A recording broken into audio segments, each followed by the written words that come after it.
பழமையான மற்றும் வரலாற்றில் ரொம்ப முக்கியத்துவம் வாய்ந்த ஒரு கோவில் தான் ஸ்ரீ துர்கா மல்லேஸ்வரர் சுவாமி கோவில்.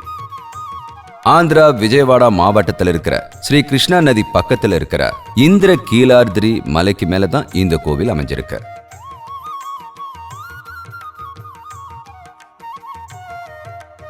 இந்த கோவிலோட பிரதான தெய்வம் கனக துர்கை அம்மன்.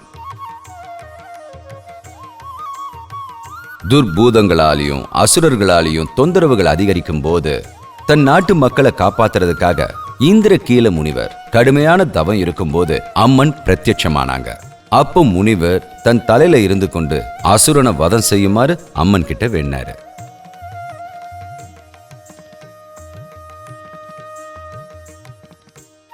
முனிவரோட வேண்டுகோளுக்கு இணங்கி அம்மன் இந்திர கிளையிலேயே இருந்து அசுரனை வதம் செஞ்சதா ஐதீகம் இருக்கு. அசுரன் கிட்ட இருந்து காப்பாத்த அம்மன் கிட்ட இன்னைக்கும் மக்கள் வேண்டிக்கிட்டு இருக்காங்களாம். கிட்டத்தட்ட 4 அடி உயரம் இருக்கிற ரொம்ப ஆக்ரோஷமான அம்மன் சிலையை இங்க நம்மளால தரிசிக்க முடியும். அலங்காரமா இருக்கிற அம்மன் மகிஷாசுரனை வதம் பண்ற மாதிரி இங்க இருக்கிற விக்கிரகம் அமைக்கப்பட்டிருக்கு.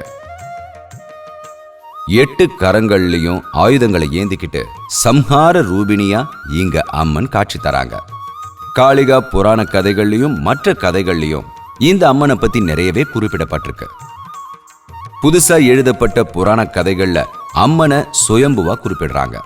இயற்கையோட அழகா இருக்கிற இந்த சூழல் இந்த கோவிலுக்கு மேன்மேலும் அழகு சேர்க்குது. கனக துர்கை அம்மன் இங்க மகாலட்சுமி உருவத்துல இருக்கிறதுனால லட்சுமி தேவிக்கு செய்யப்படுற எல்லா அபிஷேகங்களும் இங்கேயும் செய்யப்படுது.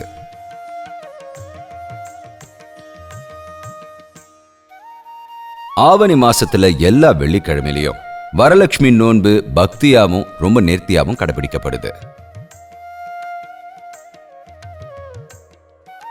நிறைய பக்தர்கள் இந்த கோவிலுக்கு வருகை தருவாங்க. துர்கா கட்டிலிருந்து இந்திரகீலா கோவிலுக்கும் திரும்ப போறதுக்கு கோவில் நிர்வாகமே பேருந்து வசதியை ஏற்படுத்தி தந்திருக்காங்க.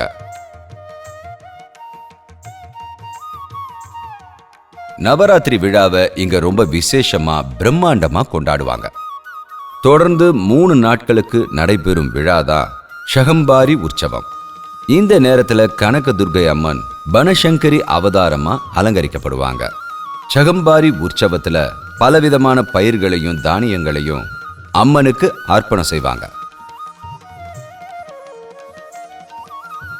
ஒரே நேரத்துல சக்தி சுரூபமாயும் கருணையாவும் வரங்களை கொடுக்கிற அம்மனா இருக்கிற அம்மனோட தரிசனம் நமக்குள்ள இருக்கிற ஆன்மீகத்தை தூண்டும்.